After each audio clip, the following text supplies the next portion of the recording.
Harga mobil listrik bakal terkerek naik jelang berakhirnya insentif gratis PPNBM 2026 untuk impor utuh alias CBU. Dampaknya, para produsen mobil listrik mau tidak mau harus menaikkan harga mobil lantaran PPNBM tak lagi gratis alias 0% atau bisa naik 10%. Menariknya, selama kurun waktu penerapan kebijakan PPNBM 0%, penjualan mobil listrik meningkat pesat terutama untuk model mobil harga 300 juta rupiah ke bawah seperti BED atau 1, Jaico J5 EV, dan Geely X5. Hal ini terlihat pada permintaan mobil listrik di kota-kota besar. Di Jakarta, pertumbuhan pasar kendaraan listrik tercatat mencapai sekitar 25% secara tahunan, seiring meningkatnya minat masyarakat terhadap kendaraan ramah lingkungan. PT Jaico Indonesia menjadi salah satu pemain yang agresif menggarap segmen ini dengan penjualan pada kuartal 1 2026 mencapai 7.827 unit.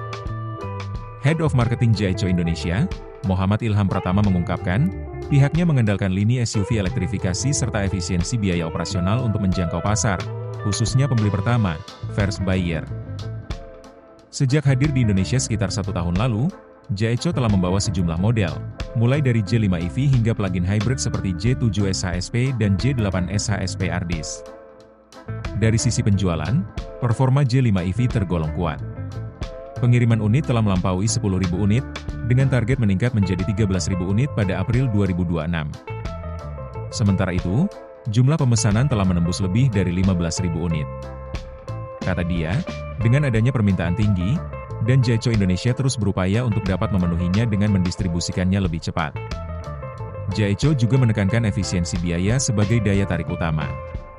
Berdasarkan simulasi internal, penggunaan J5 EV untuk jarak 1.500 km per bulan hanya membutuhkan biaya energi sekitar Rp290.000 hingga Rp584.000 per bulan. Dengan asumsi tarif listrik Rp1.700 per kWh, biaya operasional harian berada di kisaran Rp9.600 untuk penggunaan 50 km. Efisiensi ini didukung baterai 60,9 kWh dengan jarak tempuh hingga 534 km dalam sekali pengisian daya. Ini hal yang kami tawarkan untuk menarik first buyer, jelas Ilham. Sementara itu, Jaico juga sudah menyiapkan sejumlah taktik untuk jaga kinerja penjualan pasca pencabutan insentif mobil listrik. Salah satunya melalui peluncuran program Price Lock Insurance untuk model Jaico J5 EV. Ia mengatakan, pihaknya akan mengikuti seluruh kebijakan dan regulasi pemerintah yang berlaku, termasuk terkait insentif kendaraan listrik. Saat ini, perusahaan masih menunggu kepastian resmi dari pemerintah mengenai kelanjutan insentif tersebut. Untuk mengantisipasi potensi kenaikan harga apabila insentif dicabut, Jaico memperkenalkan program Price Lock Insurance pada pekan lalu. Lewat program ini, konsumen cukup membeli asuransi senilai Rp8 juta untuk mendapatkan jaminan harga Jaico J5 EV tetap di level Rp299,9 juta. Skema ini juga melindungi konsumen dari kemungkinan kenaikan harga akibat pengenaan PPN 10%. Saat ini, lanjut Ilham, Jaico telah melakukan serah terima sekitar 3.000 unit J5 EV.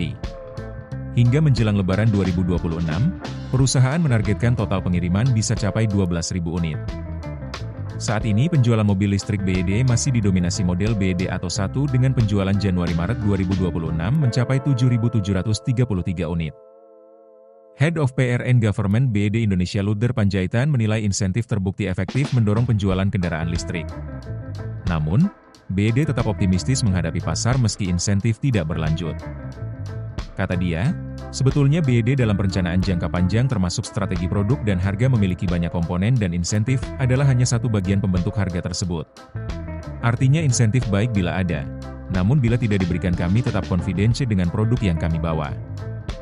Menurut Luder, insentif tidak hanya berdampak pada penjualan, tetapi juga mempercepat transisi ke kendaraan listrik secara lebih luas. Mudah-mudahan momentum ini bisa terjaga dan bila memang ada insentif juga bisa mengakselerasi energi. EV ini bukan hanya soal industri tapi juga transisi energi menyelamatkan generasi emisi kemudian juga mengurangi subsidi bahan bakar. Sementara untuk penjualan mobil Geely di kuartal 1 2026 mencapai 2.148 unit. Kehadiran Geely menunjukkan penetrasi merek global yang semakin merata di pasar domestik. Menteri Perindustrian Agus Gumiwang Kartasasmita menyatakan pihaknya telah mengajukan usulan insentif dan stimulus sektor otomotif kepada Menteri Keuangan Purbaya Yudi Sadewa. Usulan tersebut diklaim sebagai bagian dari upaya menjaga keberlanjutan industri manufaktur dan tenaga kerja. Namun, sayangnya keputusan soal insentif untuk mobil listrik belum juga terang.